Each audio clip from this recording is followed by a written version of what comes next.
This is Garrett Fry, the Alleyway Sequence Lead for 3D Digital Map Painting, and we're taking a look at shot 1315. So let's go ahead and play that. So we start out here on the right and kind of pan slowly to the left and settle on this doorway and windows.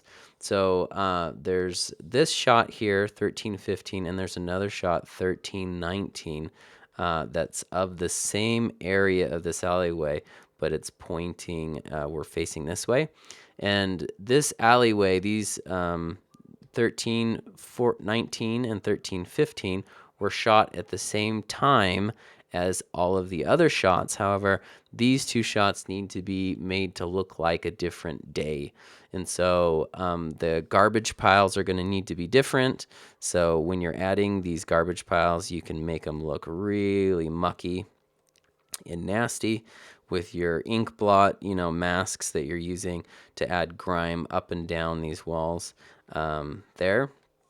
So in addition to that, you need to paint out this Vespa and get rid of that, because we see that in the other shots. We're saying that this is, like, again, a different day, so we can get rid of those. And after that, it's a bit later in the day, and so we're kind of saying that we're seeing a little bit more through the windows.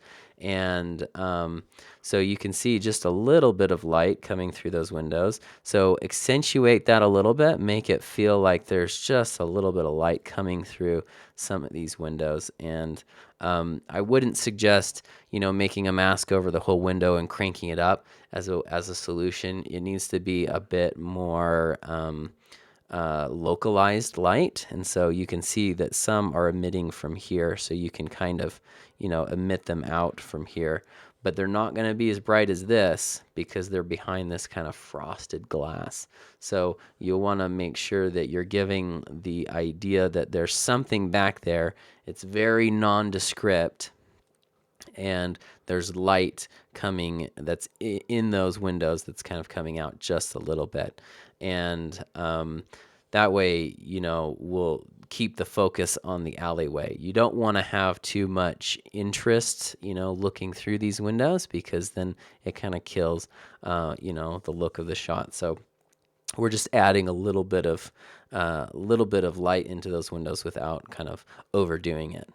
With over 4 gigs of image reference in the library, there's a lot to go through before you get started in the sequence. Make sure you play around and experiment with the photography before you commit yourself to the work on the final matte painting. All the images are camera raw, so you have a lot of range to play with. Good luck.